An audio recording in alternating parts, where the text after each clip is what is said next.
Hi, welcome back to Drinking Alone with Christina. I'm Christina and I'm drinking alone with you. So we're not drinking alone, we're drinking together. Quick reminder, please don't drink and drive. Please don't drink and text your ex. Bad ideas, both of them. I do have some kind of fun thing going on for you today, and that is going to be a gin taste test. Now this is a middle of the day drinking alone with Christina edition, so it's a good thing I have a few hours before I go to work. And so what I'm going to do is I've got my little minis that I will be testing, and my ABC store did not have a great selection of mini gins, and I certainly wasn't going to buy a huge bottle of something because I'm not really a gin drinker. Now just a quick background on gin. Of course, that comes from the old English word genever, which is related to the French genever or something like that, which just means juniper. So vodka flavored with juniper berries basically becomes gin. So I am going to be trying Drumshanbo Gunpowder Irish Gin, which actually, let's see if I can lower my light here. There you go. That one. And it comes in this fabulous bottle. I might have to keep that. Seagram's Extra Dry Gin. And you know, sometimes these cheapies are the best, you know. Tanqueray, which is a classic. And this one also has a very cool looking bottle, Hendrick's. It looks like an old apothecary bottle. So I think what I'm going to do is, well, let's be random. And what'll happen is once I find my favorite, I'm going to go ahead and make myself a gin and tonic. And I'm going to throw a little lemon juice in there. And so I've got some lemon wedges, and you may be wondering, why is your lemon naked, Christina? And although I never thought I'd live in a world where somebody might ask me why my lemon was naked, my lemon is in fact naked. And there is actually a very good reason for that. I'm losing control of my naked lemon. It's another thing I never thought I'd say. And that is because I am making limoncello. Now, this is a quick aside, sorry. Sorry to have this interrupt our gin drinking session, but look at this loveliness. Does this not look just enticing? So this is 6 lemons in about 3 cups of vodka, and I have used up all my vodka, so I got to go back to the ABC. How terrible. And you got to let that sit for about 2 weeks, and then you mix it up with a simple syrup, and then you drink it in tiny little aperitif glasses after dinner. And it's very chic. So let's get right to it. And again, you know, I'm not classy about these things, so I'm going to just sip it straight from the bottle till I find my favorite, and then I'll make my drink. And again, using my good old favorite Food Lion Diet Tonic water. I'm going to try the Seagram's first, because why not?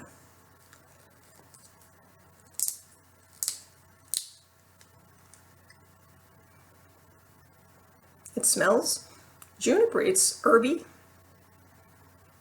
It almost smells sweet.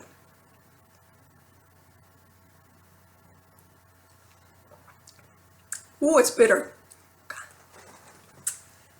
That definitely has a hit the back of your tongue bitterness to it. But it's sharp, and it is junipery. It's actually not bad. Like I say, it's hard for me to judge it because I'm not a big gin person, but drinkable. Let's go for the Tanqueray next. Excuse me for my glasses. This smells a lot less intense than the Seagram. I'm not getting a whole lot of any kind of fragrance.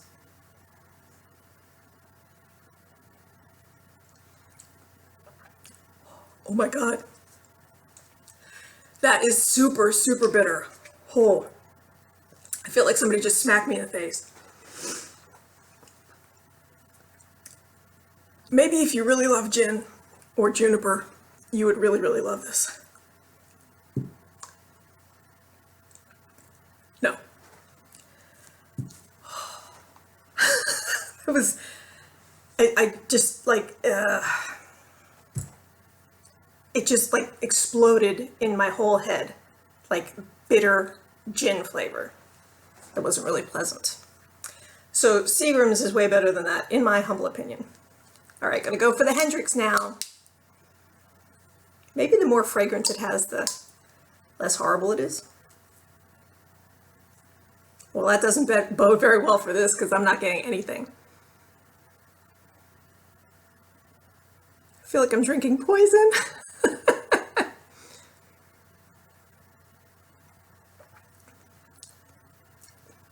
Oh, actually, it's kind of interesting.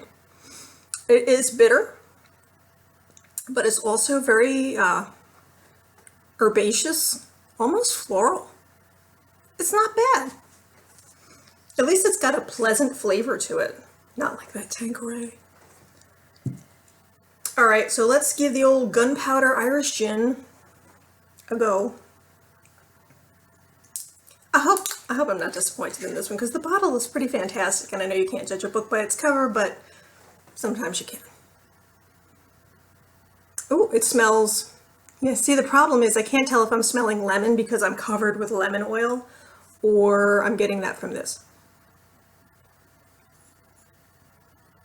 Doesn't smell like much, honestly.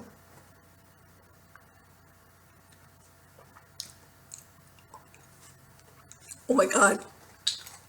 I think I did just poison myself.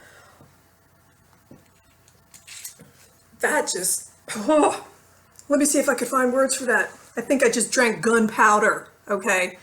That was like drinking razor blades. Oh, no, that had a really nasty, God, it almost feels like a sour taste to it, and there should be no sourness in gin. It should be herby and, you know, fresh tasting. So, of these four, I'm going to say that the Tanqueray and the gunpowder are crap. And the Seagram's and the Hendrick's gin are my winners. Again, you gotta go with the cheap stuff sometimes. I don't know really how much the Hendrick's is, but it would probably be worth it if you wanted something a little more shishy. So, I'm gonna go ahead and use the Hendrick's. No, yeah, I'm gonna go ahead and use the Hendrick's to make my lovely gin and tonic. And you see, I found myself a smaller glass because it takes time to drink one of them big suckers. Oh, I should have opened this ahead of time because it takes me a while to open these. What is it about 1 liter bottles that is so extremely fizzy? Why are they fizzier than 2 liter bottles? If you drink a lot of these 1 liter jobs, you know that they will explode on you in a second. What's up with that? Do they carbonate them more? Or is it just the shape and size of the bottle? Like how many licks it takes to get to the center of a Tootsie Roll Pop? The world may never know. It's almost Halloween, by the way. And I'm hoping that I actually get some trick-or-treaters this year, which is not guaranteed any year, but certainly not this year with the corona floating around. And I really need to have some trick-or-treaters because I bought a bunch of candy that I can't eat because it's full of peanuts. And I bought it so that I wouldn't eat it. But I'm going to be stuck with like 5 pounds of peanut butter cups if nobody comes to my house, so come by and trick-or-treat. Chin chin.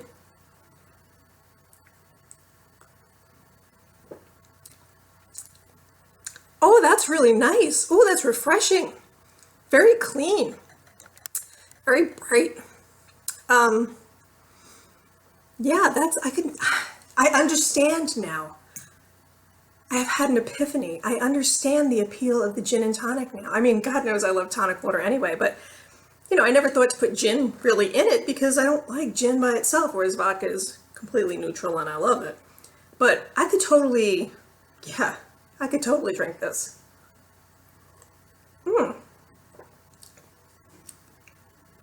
Wow, it's, and again, I can't tell if it's because I'm covered with lemon oil right now. Or because, you know what, I'm crazy sometimes. I put a bunch of lemon in it, didn't I? It's delicious. It's lemony. It's like summery. which is crazy because, like I say, it's almost October and I'm like wearing a turtleneck and a thermal shirt because it's like chilly and rainy out, but it's like summertime in a glass, and I'm just loving this. If you are not a gin and tonic person, or you think you're not a gin and tonic person, because I am absolutely a convert right now, I encourage you to try this. Please try this. What's your favorite gin? What's your go-to? You just like a rail gin person, which is probably going to be the Seagram's, or are you a fancy dancy Hendrix person? As I now am. I am now a Hendrix convert. Or are you a crazy, I don't know why you're doing this, gunpowder Irish gin kind of person? Or are you a Tanqueray and tonic kind of person? And I don't understand you if you are. But that's okay. I don't have to understand you.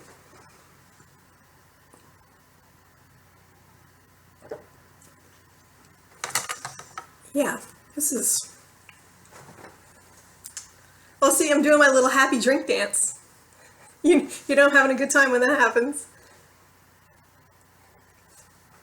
I'm really hopeful that soon, like real soon, I will have a drinking together with Christina episode, because drinking by myself is kind of getting old, okay? I mean, as much as I love talking to you like this, I love to be talking to someone right here and talking to you, like, see a three-way conversation. Person here, you there. Person here, you there. And then we have like a group thing going on.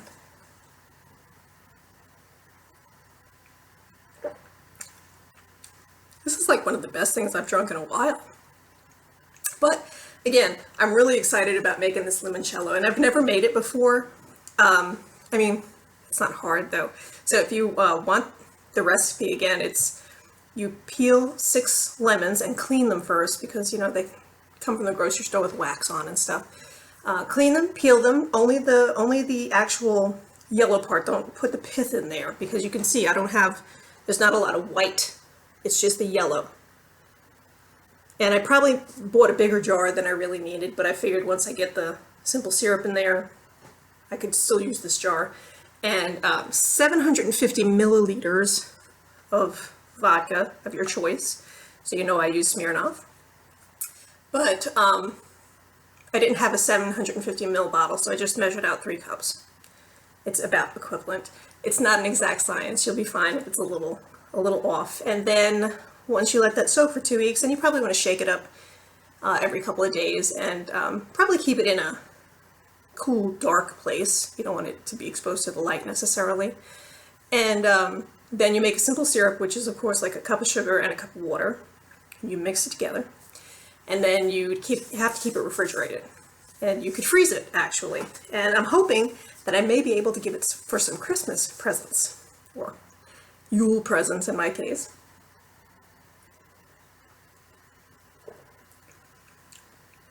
I can't get over how good this is. It just like hits the edge of your tongue with these like tiny little bubbles of happiness. It's crazy.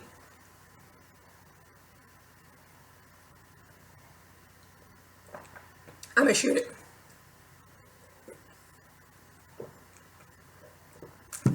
Absolutely fantastic.